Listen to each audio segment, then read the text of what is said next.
Hello guys, good afternoon. Ito na yung final ng aming ginawang simple na landscaping.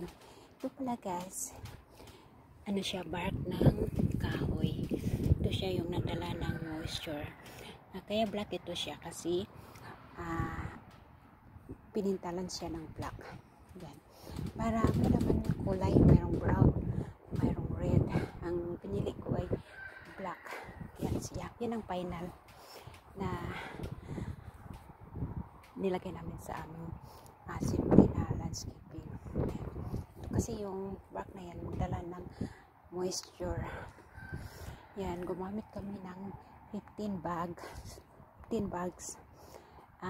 Mula doon hanggang dito sa front door namin.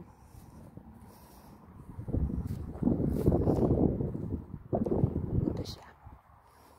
Ito na, tumubo na yung sunflower ko.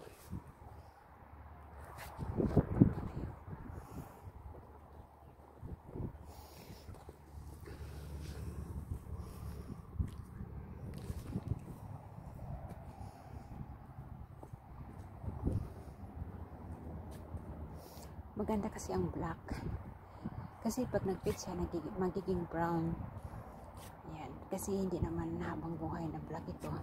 Pag palaging nainitan talagang mag-fade ng brown. Bark ito ng kahoy. Yan. Dala ito siya ng moisture.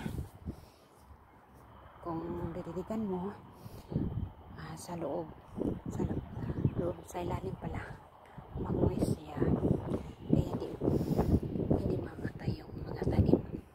Yan. Yan siya. Yan.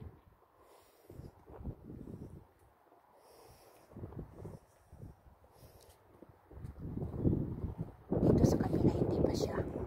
Wala pa siya. Hindi pa siya. Kasi inano namin kung ilang bags ang magasto, kaya kahapon napag halaman namin niya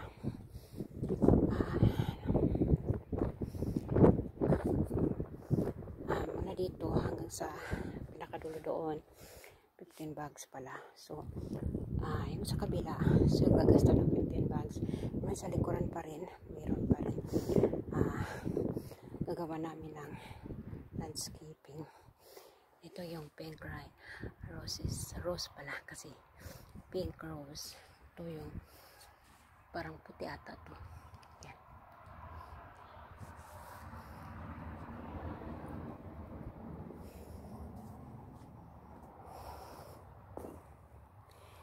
Ito yung sinya ata yun, yung sinya na bulaklak.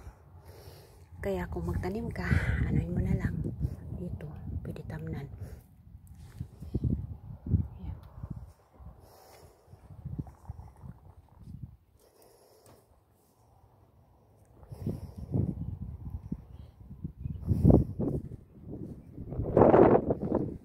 Yan, ito na yung pinaka-final namin. Yan, ang ganda no? Ang black ang pinili ko.